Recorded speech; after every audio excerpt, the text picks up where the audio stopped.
이사야 57장 14절에서 21절까지 제가 봉독을 하겠습니다. 그가 말하기를 도두고 길을 수축하여 내 백성의 길에서 거치는 것을 제하여 버리라 하리라. 지극히 존귀하여 영원히 거하시며 거룩하다 이름하는 이가 이와 같이 말씀하시되 내가 높고 거룩한 곳에 있으며 또한 통회하고 마음이 겸손한 자와 함께 있나니 이는 겸손한 자의 영을 소생시키며 통회하는 자의 마음을 소생시키려 함이라. 내가 영원히 다투지 아니하며 내가 끊임없이 노하지 아니할 것은 내가 지은 그의 영과 혼이 내 앞에서 피곤할까 함이라. 그의 탐심의 제약으로 말미암아 내가 노하여 그를 쳤으며 또 내 얼굴을 가리고 노하였으나 그가 아직도 패역하여 자기 마음의 길로 걸어가도다. 내가 그의 길을 보았은즉 그를 고쳐줄 것이라. 그를 인도하며 그와 그를 슬퍼하는 자들에게 위로를 다시 얻게 하리라. 입술의 열매를 창조하는 자 여호와가 말하노라. 먼 데 있는 자에게든지 가까운 데 있는 자에게든지 평강이 있을지어다. 평강이 있을지어다. 내가 그를 고치리라 하셨느니라. 그러나 악인은 평온함을 얻지 못하고 그물이 진흙과 더러운 것을 늘 솟구쳐 내는 요동하는 바다와 같으니라. 내 하나님의 말씀에 악인에게는 평강이 없다 하셨느니라. 기도하시겠습니다. 자비하신 아버지 하나님 감사합니다. 우리 하나님께 나와 마음문을 열고 주님을 향하는 저희들을 기억하여 주옵소서. 오늘도 하나님께서 예수님의 십자가 피로 저희들의 모든 죄악을 사하여 주시고 하나님의 성령 충만히 받는 저희들 되게 하여 주옵소서. 성령을 쫓아 하나님을 기쁘시게 하며 살아갈 때 하나님의 은혜가 저희들 삶의 자리에 충만히 임하여 주옵소서. 오늘 이 시간도 마음문을 열고 살아계신 하나님의 말씀을 받고자 하오니 주님 저희들에게 말씀하여 주옵소서. 저희가 듣겠사오니 하나님의 성령으로 감동하여 주옵소서.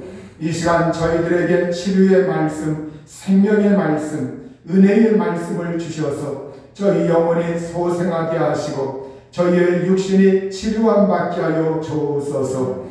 하나님의 은혜가 모든 심령 삶의 자리에 충만하게 임하게 하여 주옵소서. 우리 구주 예수님의 이름으로 기도하옵나이다. 아멘. 성경 전도서 5장 2절에 하나님은 하늘에 계시고 너는 땅 위에 있다, 이렇게 말씀을 하고 있습니다. 우리 하나님께서 하늘에 계시다. 우리 예수님께서도 가르쳐 주신 기도 가운데 너희는 이렇게 기도하라. 하늘에 계신 우리 아버지여, 이렇게 기도하라고 말씀을 하셨습니다. 우리 하나님은 하늘에 계시고 너는 땅 위에 있다. 이 말씀은 하나님과 우리 사람 사이에 간격이 있다고 하는 말씀입니다. 우리 하나님과 인간 사이에 간격이 있는데 그 간격을 메꾸어주고 보충해주고 이어준 분이 누구냐? 우리 주 예수 그리스도이십니다. 예수 그리스도가 오셔서 하늘에 계신 하나님과 사람이 있는 땅을 연결시켜 주었고 은혜의 자리에서 만날 수 있는 그러한 은혜를 우리에게 베풀어 주셨습니다. 오늘 성경 말씀은 이사야 57장 15절 말씀에 하나님은 이렇게 말씀하십니다. 내가 높고 거룩한 곳에 있으며, 이렇게 하나님은 높고 거룩한 곳에 거하시는 하나님이시라고 말씀하고 있어요. 우리 하나님은 참으로 놀라운 분이요 영원히 계신 분이요 그 이름이 거룩한 분이요 하늘 보좌에 앉아 계신 분이라고 성경은 우리에게 하나님에 대하여 소개하고 있습니다. 높고 거룩한 곳에 계신 하나님은 또한 어디에 계실까요? 우리 하나님은 하늘에만 계신 하나님이 아니라 이제는 어떤 사람과 함께 계시느냐? 오늘 성경은 우리에게 하나님이 함께하는 사람에 대하여 말씀하고 있습니다. 15절에 내가 또한 통회하고 마음이 겸손한 자와 함께 있나니 이는 겸손한 자의 영을 소생시키며 통회하는 자의 마음을 소생시키려 함이라. 이렇게 우리 하나님께서 통회하고 마음이 겸손한 자와 함께 계시다고 말씀을 하고 있습니다. 우리가 통회한다고 하는 것, 이건 죄악을 통분히 여기고 내가 지은 죄를 깊이 뉘우치고 회개하는 것을 말하고 있습니다. 하나님은 이와 같이 우리가 이 세상 살아갈 때 내가 죄 때문에 마음이 상하고 그리고 죄 때문에 내가 애달프고 기운이 없어지고 풀이 죽어 있는 그 상태에서 내가 하나님 앞에 나아가 마음을 열고 하나님 앞에 내 죄악을 내어놓고 죄를 뉘우치고 반성하고 돌이키고 회개하고 마음을 바꾸는 그러한 사람과 하나님은 함께 하시는 하나님이시라고 말씀하고 있어요. 또한 우리 하나님은 겸손한 자와 함께 계신 하나님이라고 말씀하고 있습니다. 우리가 겸손한 자, 이 겸손한 자는 하나님 앞에서 마음이 으깨진 자입니다. 마음이 으스러뜨려지고 마음이 눌려지고 마음이 으깨져서 이제는 의지할 데가 아무데도 없어요. 오직 하나님 앞에 두 손 들고 마음을 열고 마음이 맞아져서 그 하나님 앞에 온전히 내 마음을 토하여 내고 하나님을 의지하고 하나님을 붙드는 자, 그 사람이 마음이 겸손한 자요 영이 겸손한 자입니다. 오늘 하나님은 이와 같이 통의하고 마음이 겸손한 자와 함께 계신 하나님이시라고 말씀을 하고 있습니다. 우리 하나님께서 우리에게 무엇을 받기를 원하고 있습니까? 우리 하나님이 어떠한 사람을 존중히 여기실까요? 시편 51편 17절에 보면 하나님께서 구하시는 제사는 상한 심령이라. 우리 하나님께서 원하시는 제사, 구하시는 제사는 상한 심령이라. 하나님이여 상하고 통회하는 마음을 주님께서 멸시하지 아니하시리다. 이렇게 말씀하고 있어요. 우리 하나님께서 기뻐하는 희생 제물은 상한 영, 찢겨진 영, 찢겨진 심령이라고 말씀하고 있어요. 깨지고 부서진 마음. 우리가 이 세상 살아갈 때 깨지고 부서진 그러한 마음의 단계까지 내가 이르렀다고 하는 것, 이건 마음이 가난해져서 이 세상에서 이제는 하나님 한 분, 그분을 의지하면서 하나님의 처분만을 기다리면서 하나님께 간절히 도움을 호소하는 그러한 사람입니다. 이 마음이 깨어지고 부서진 마음, 이 마음을 하나님께서 멸시하지 않으십니다. 찢겨진 마음, 부서진 마음, 짓밟힌 마음, 그 마음은 하나님께 나와서 용서를 비는 마음이요, 용서를 구하는 마음이요, 주님의 은혜와 긍휼을 간절히 비는 그러한 마음입니다. 하나님은 이러한 사람을 찾으시고 이러한 사람을 하나님이 원하시고 있다고 말씀하고 있어요.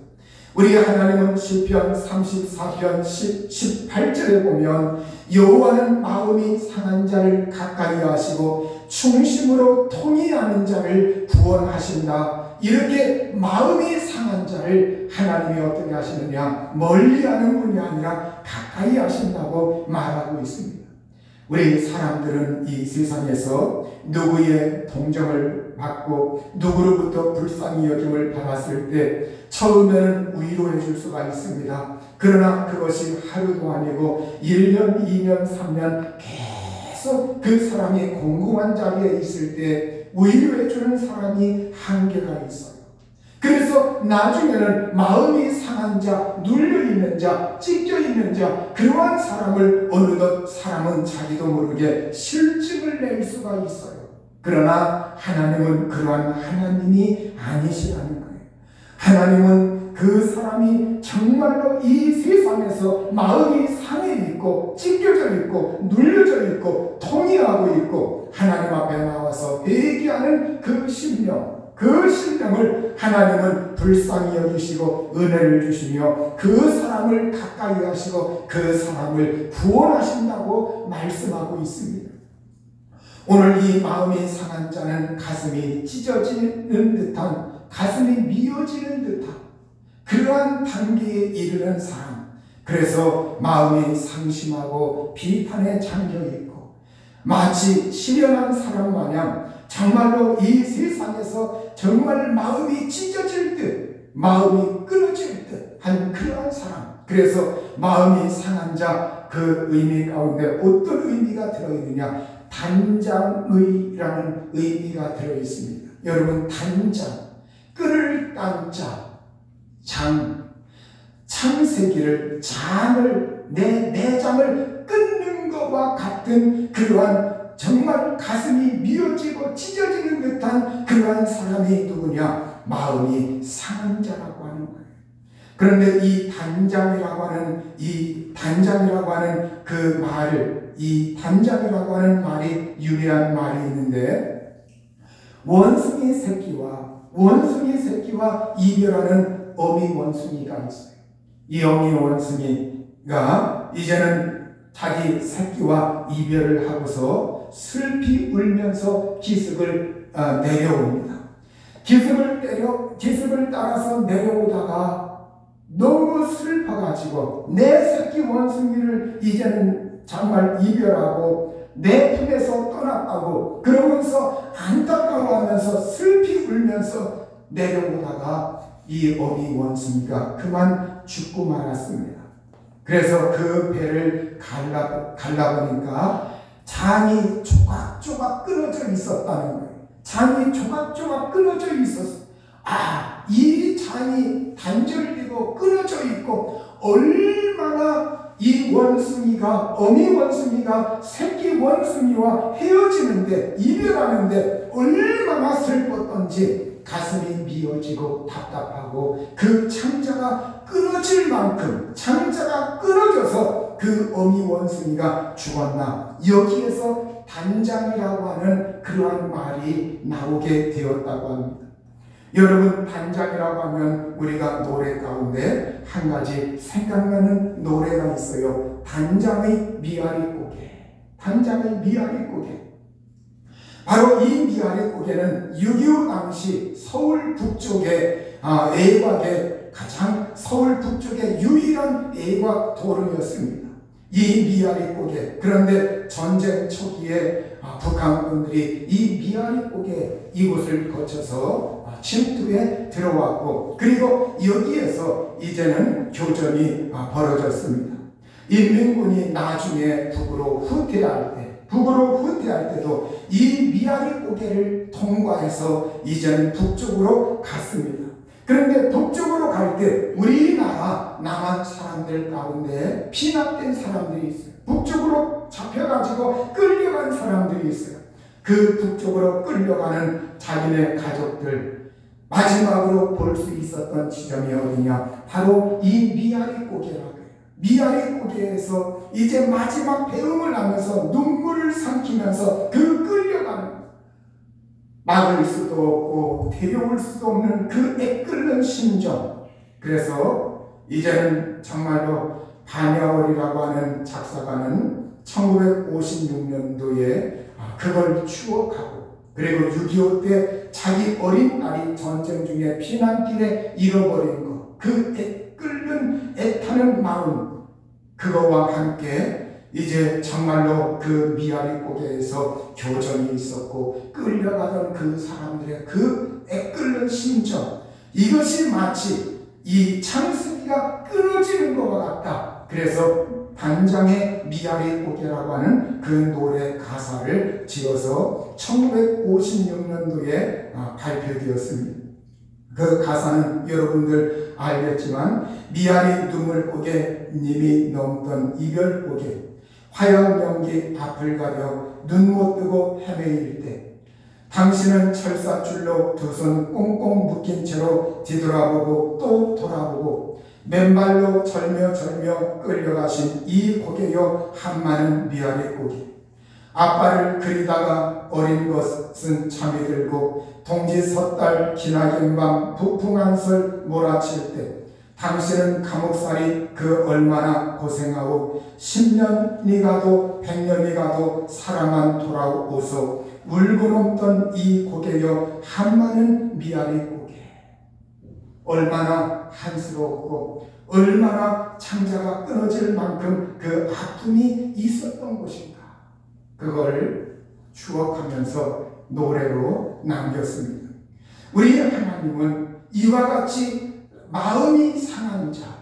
마음이 상한 자 마치 창자가 끊어질 만큼의 그러한 아픔이 고통이 있는 그러한 사람들을 하나님은 외면하지 아니하시고 그 통해하는 자를 하나님이 구원하시고 가까이 하시고 그 사람의 마음을 위로해 주신다고 말씀을 하고 있습니다. 오늘 하나님은 겸손한 자들의 영을 소생시키며 통해하는 자, 회개하는 자들의 마음을 소생시키시는 하나님이십니다. 그런데 우리 하나님은 때때로 우리 하나님께서 노하시는 경우가 있어요. 하나님이 치시는 경우가 있어요. 왜 하나님께서 노하셨는가? 왜 하나님께서 치셨는가? 이거에 대하여 17절은 이렇게 말씀을 하고 있습니다. 그의 탐심의 제약으로 말미암아 내가 노하여 그를 쳤으며 또 내 얼굴을 가리고 노하였으나 그가 아직도 패역하여 자기 마음의 길로 걸어가도다. 이렇게 우리 하나님께서 탐심의 제약 때문에 우리 사람의 탐욕스러운 제약 때문에 하나님께서 노하시고 하나님께서 진노하시고 그를 쳤다고 이렇게 말씀하고 있습니다. 사람의 탐욕스러운 제약, 이 탐심의 제약 때문에 하나님께서 노하여 얼굴을 가릴 만큼 하나님이 얼굴을 숨길 만큼 이렇게 하나님이 노하셨다고 말씀하고 있어요. 그러자 사람들은 완고하여 어떻게 하였느냐? 각자 사람들은 끝내 하나님을 거역하고 자기 마음의 길로 자기 마음 내키는 길로 되돌아 가버렸다고 이렇게 성경은 우리에게 말씀하고 있습니다. 그러나 우리 하나님은 어떤 하나님이냐? 근본적으로 우리 하나님은 성경에 하나님은 사랑이시다 이렇게 말씀하고 있어요. 사랑이시라고 하는 이 하나님의 속성은 영원한 거예요. 여러분 오늘 하나님이 진노하신다 이건 영원한 것이 아닙니다. 하나님이 진노하시는 건 잠깐이고 하나님이 사랑하시는 건 영원하다고 말씀하고 있어요. 그렇기 때문에 오늘 하나님이 탐욕스러운 죄악 때문에 사람을 쳤어도 그 하나님은 노를 영원히 품지 않으시는 하나님이라고 16절에 우리에게 말씀을 하고 있습니다. 내가 영원히 다투지 아니하며 내가 끊임없이 노하지 아니할 것은 내가 지은 그의 영과 혼이 내 앞에서 피곤할까 함이라. 이렇게 우리 하나님께서 영원토록 노하지 않으시겠다. 이게 하나님의 본 마음이십니다. 하나님이 잠시 노하여 쳤어도 하나님의 본 마음은 그 사람을 영원히 하나님이 그 사람을 치고 하나님이 버리기 위해서 그렇게 한 것이 아니라는 거예요. 하나님은 인간들이 이 세상에서 곤비해지고 쇠약해지고 그 영과 혼이 기진맥진해지고 약해지는 것 이러한 것을 하나님이 보시면서 우리 하나님이 그래도 사람을 불쌍히 여기시고 긍휼히 여기셔서 하나님의 노를 영원토록 품지 않으시겠다고 이렇게 말씀하고 있습니다. 우리 하나님은 우리 사람들의 죄악 이것만 보시는 하나님이 아니라 우리 하나님은 또한 사람들이 하나님을 향하는 그 믿음의 마음을 하나님은 보시고 있다고 하는 거예요. 오늘 우리가 이 세상을 살아갈 때 이 사회와 또한 우리가 사람을 바라볼 때 우리는 어떤 면을 바라보며 살고 있습니까? 1950년대 미국 위스콘신 대학에서 문학 지망생들이 클럽을 만들어 가지고 모임을 가졌습니다. 그 중에 한 그룹의 사람들은 만나 가지고 어떻게 했느냐, 그들이 글을 써온 것, 그러한 것들을 놓고 서로 토론하고 의견을 주고받고, 그러면서 한 그룹의 사람들은 잘못한 것, 그러한 것을 계속 지적하면서 그것만 비평하고 비판을 하기에 온 힘을 쏟았어요. 그런데 다른 한 그룹의 사람들은 물론 비평도 했지만 그것보다는 잘하는 것, 정말로 잘 쓴 것, 새로운 아이디어, 창의적인 것, 그러한 면들을 보면서 그걸 칭찬해주고 격려해주고 힘을 실어주었습니다. 그렇게 10년의 세월이 흘렀어요. 그런데 서로 격려해주고 칭찬해주고 잘 썼다고 이렇게 격려해준 그러한 그룹의 학생들은 나중에 훌륭한 작가가 되어서 성공하게 되었어요. 그러나 단점만 찾고 비평만 했던 그러한 학생들은 거기에서는 뛰어난 작가가 나오지 못했다고 합니다. 여러분, 오늘 우리는 이 세상에서 사람에게, 이 세상에서 우리는 단점만 본다고 할 것 같으면 우리는 결코 나아지지 않습니다. 우리가 사람에게도 장점과 단점이 모두 있고, 사람을 볼 때 주로 어떤 면을 보는가? 우리가 어떠한 사람은 단점만 부각해서 보는 사람이, 그래서 계속 끊임없이 야단치고 끊임없이 비판하고 끊임없이 못마땅하게 여기고 그러한 사람이 있고, 어떠한 사람은 이 세상에서 정말 격려해주고 칭찬해주고 좋은 점을 부각시켜주면서 그러한 면을 바라보는 사람이 있어요. 여러분, 어떠한 사람이 나아질까요? 오늘 우리가 격려해주고 기대하고 칭찬해주고 믿어주고 힘을 실어준 그 사람이 나중에 보면 변화되고 좋은 모습으로 바뀌어지는 것을 볼 수가 있습니다. 그러면 우리 하나님은 어떤 하나님일까요? 우리 하나님은 사람을 보실 때 물론 죄를 모르는 것이 아닙니다. 죄를 보시고 우리 사람들의 모든 걸 알고 계셔요. 그러나 그 하나님은 사람의 단점만 보고 그걸 부각시키는 하나님, 재앙만 보시고 그걸 부각시키는 하나님, 그래서 우리 하나님이 진노만 하시는 그러한 하나님이 아니라는 거예요. 우리 하나님은 사람들을 보실 때 잘못한 것, 죄악, 그리고 어두운 점, 단점, 모든 이 세상에서 모자라는 부분들이 많이 있는 거 알고 계세요. 그러나 그 하나님은 그걸 그 사람에게서 부각시키는 하나님이 아니라 불쌍히 여기시고 감싸주시고 싸매어주시고 위로하시고 격려하시고 믿음을 주시고 용기를 주시고 이 세상에서 살아갈 수 있는 그런 희망을 하나님이 불어넣어 주신다는 거예요. 여러분, 우리 하나님은 고치시고 위로해 주시는 하나님이십니다.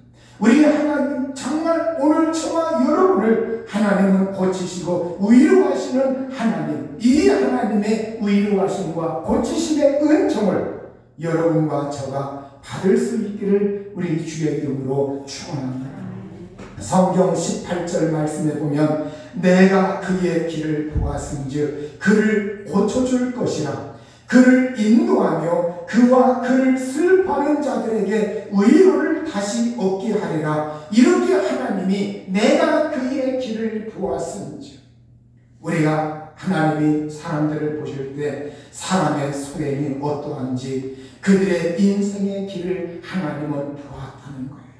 그럼에도 불구하고 이 세상에서 그의 길을 보았음에도 불구하고 하나님은 내가 그를 고쳐주겠다. 하나님의 의지가 들어있어요. 하나님의 결심이 들어있어요. 내가 그 사람을 하나님이 고쳐주시겠다고 이렇게 말씀하고 있어요. 그리고 하나님은 내가 그들을 인도해 주겠다, 이렇게 하나님이 말씀하고 있어요.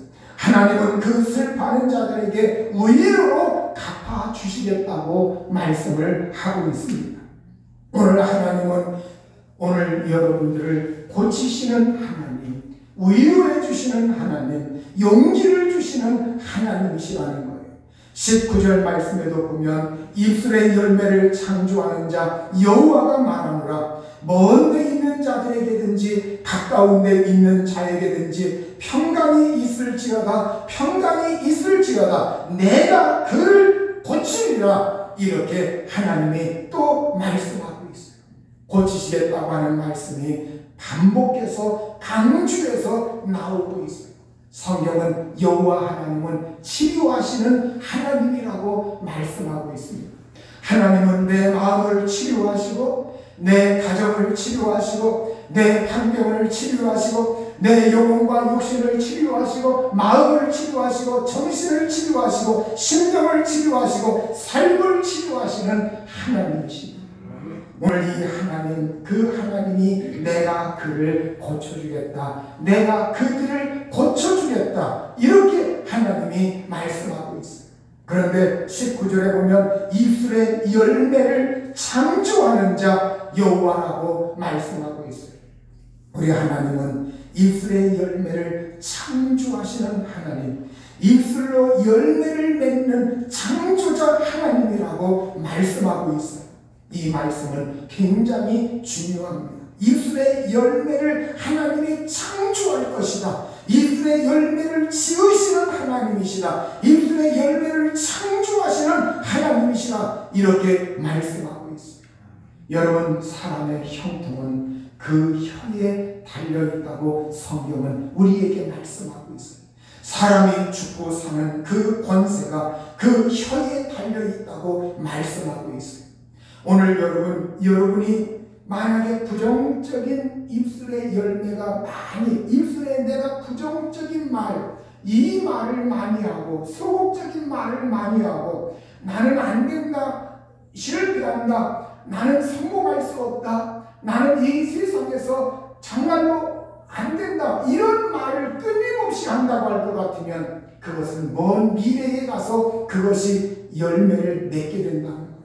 그러나 오늘 내가 입술을 바꾸어서 나는 형통한 자다, 하나님의 은혜를 받는 자다, 하나님의 사랑받는 자다, 하나님이 나를 도우시고 있다, 나는 형통한다, 성공한다, 나는 잘된다, 나는 치료받는다, 나는 건강하다, 나는 하나님의 은혜 받는 자다, 나는 하나님을 사랑하는 자다, 나는 그 하나님을 영광롭게 하는 자다, 이렇게 끊임없이 입술로서 긍정적인 믿음의 고백을 하면 하나님은 그 입술의 열매대로 창조하게 해주시는 하나님이시다.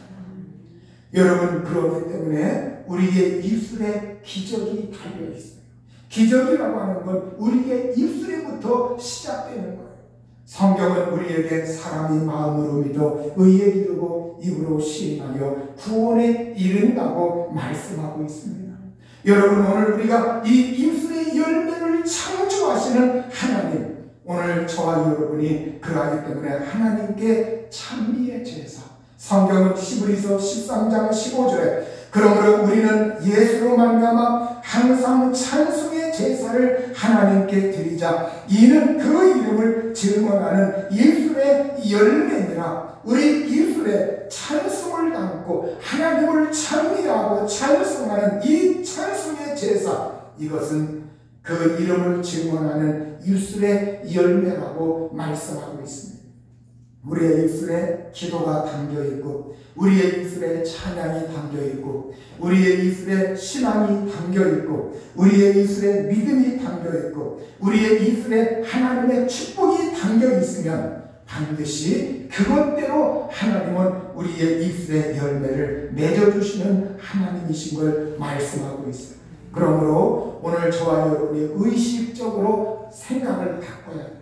여러분, 의식 개조라고 하는 것, 우리가 의식을 바꾼다고 하는 것, 우리가 애국어를 배울 때 애국어를 배우는 건 단순히 의사소통만 하기 위해서 배우는 것이 아닙니다. 물론 그것이 이렇게 주된 요소이긴 하지만 애국어를 배우게 되면 그 나라의 문화와 의식을 내 머릿속에 담게 돼요. 그 언어를 통해서 그들의 의식을, 그들의 사고를, 그들의 정신을 배우게 돼요. 그것이 나도 모르게 내 속에 그것이 배태되게 됩니다. 여러분, 오늘 우리에게 하나님의 말씀을 가까이 하라고 하는 것은 하나님의 말씀을 가까이 하다 보면 나도 모르는 사이에 내 의식이 개조가 됩니다. 내 의식이 하나님의 품성에 맞는 의식으로 바뀌어지게 됩니다. 그래서 하나님의 놀라우신 은혜의 손길을 정말로 끌어 담을 수 있는 그 의식이, 생각이, 사고가, 정신이 내게 만들어지게 되고 조성이 되어서 오늘 그 바탕 위에서 입술을 벌릴 때 하나님이 네 입을 넓게 열라 내가 채우리라고 하는 하나님의 놀라운 약속이 우리에게 이루어지는 줄 믿습니다. 성경은 너는 말씀을 취하고 여호와께로 돌아와서 아뢰기를 모든 불의를 제거하시고 선한 말을 받으소서. 우리가 섭송아지를 대신하여 입술의 열매를 주께 드리리이다. 우리가 아시리아의 구원을 의지하지 아니하며 말을 타지 아니하며 다시는 우리의 손으로 만든 것을 향하여 너희는 우리의 신이라 하지 아니하오리니 이는 고아가 주로 말미암아 긍휼을 얻음이니이다 할지니라. 이렇게 호세아 14장 2절과 3절에 말씀하고 있습니다. 우리가 하나님 앞에 말씀을 가지고 말씀을 취하고 하나님께 돌아와서 그 하나님 앞에 우리의 입술의 열매를 주님께 드립니다. 이렇게 그 입술의 열매를 하나님께 드린다고 말씀하고 있어요. 예배는 우리의 입술의 열매를 하나님께 봉헌하는 거예요. 내가 기도하는 시간에 함께 공감하고 동감하고 아멘 아멘 하면서 나도 그대로 하나님께 내 입술의 열매를 하나님께 그대로 봉헌합니다. 내가 이 예배를 통하여 하나님 앞에 믿음을 드리고 입술의 열매를 드리고 입술의 고백을 통해서 내 믿음을 하나님 앞에 온전히 드리게 돼요. 찬양을 통해서, 기도를 통해서, 우리의 모든 입술의 고백을 통해서 하나님 앞에 하나님께 아뢰게 됩니다. 그때 우리 하나님은 내가 이 세상에서 고아와 같이 애토리가 되었어도 하나님은 그 사람을 기억하시고 위로하시고 긍휼을 얻게 하시고 하나님이 그에게 힘과 은총을 주신다고 말씀하고 있습니다. 성경은 끝으로 우리에게 히브리서 10장 23절에 약속하신 이는 믿으시니 우리가 믿는 도리의 소망을 움직이지 말며 굳게 잡고 이렇게 말씀하고 있습니다. 믿는 도리의 소망을 움직이지 말고 굳게 잡으라. 믿는 도리는 신앙 고백을 말하고 있어요. 우리의 신앙 고백, 약속하신 분은 하나님을 믿으시다. 신실하신 하나님, 성실하신 하나님, 그 신실하신 하나님은 우리가 소망의 신앙 고백, 우리가 소망의 신앙 고백, 이 신앙 고백을 하나님은 신실하기 때문에 그 하나님 앞에서 우리가 소망의 신앙 고백을 흔들림 없이 붙잡자고 말씀하고 있어요. 여러분, 오늘 이 신앙 고백 같은 말을 반복해서 내가 시인하고 고백하는 겁니다. 하나님의 말씀대로 그대로 내가 시인하는 것, 이게 신앙 고백이에요. 오늘 그 고백을 붙들고 나갈 때 하나님은 우리의 입술의 열매를 창조하시고 우리를 고쳐주시고 치료하여 주시고 위로하여 주시고 하나님께서 은혜와 복을 내려주시는 하나님인 것을 말씀하고 있습니다. 우리 모두 그 은혜의 자리로 나아가 하나님 앞에 고침받고 위로함 얻을 수 있기를 우리 주님의 이름으로 축원합니다.